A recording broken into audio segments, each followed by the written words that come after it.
উপস্থিত আজকের এই বিদায় অনুষ্ঠানের সম্মানিত শ্রদ্ধাভাজন আস্থাভান সভাপতি সাহেব, উপস্থিত আছেন অত্র বিদ্যালয়ের সুযোগ্য জ্ঞানী কর্মঠ পরিশ্রমী প্রধান শিক্ষক সাহেব, উপস্থিত আছেন এক ঝাঁক তারকা, আমরা তাদেরকেই নায়ক বলি, সমাজে তারাই একমাত্র নায়ক, তাদের মাধ্যমেই দেশ জাতি পাচ্ছে ভালো ভালো মানুষ, সেই সমস্ত শিক্ষকদের প্রতি শ্রদ্ধা।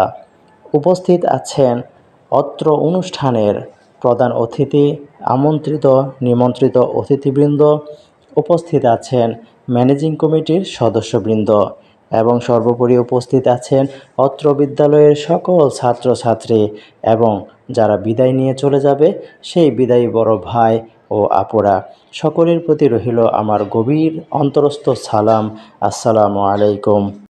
কবির ভাষায় বলতে হয়, যেতে নাহি দেব হায়, তবু যেতে দিতে হয়, তবু চলে যায়।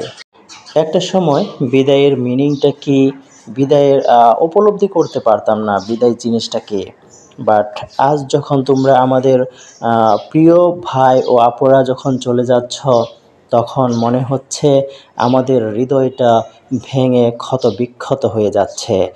মন কিছুতেই চায় না তোমাদেরকে বিদায় দিতে। আমরা চাই একসাথে সারা জীবন এই স্কুলে পার করে দেই, কিন্তু এটা তো নিয়মের ভিতরে পড়ে না।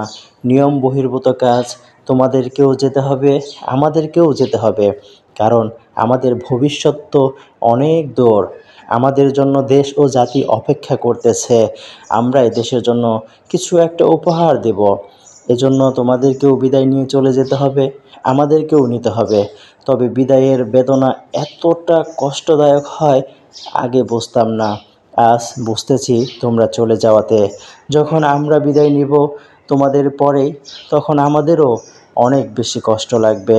যা হোক, তোমাদের জন্য শুভকামনা, তোমরা ভালো রেজাল্ট করে এই স্কুলের নাম আরও ভালো করবে এবং তোমাদেরকে সমাজের সবাই এবং তোমাদের পরিবারের সবাই মুখে মুখে বলবে, এই ছেলেটা এই মেয়েটা অনেক ভালো। সর্বোপরি তোমাদেরকে বলবো, ভালো সুশিক্ষিত হয়ে দেশ ও দশের সেবায় নিজেদেরকে নিয়োজিত রাখবে। একটা কথা মনে রাখবে, সুশিক্ষিত হবে, কোনো পর্যায়ে দুর্নীতি করবে না, ঘুষ অন্যায় কাজে নিজেদেরকে জড়িয়ে ফেলবে না। এই বলে আমি আমার বক্তব্য শেষ করছি। আসসালামু আলাইকুম।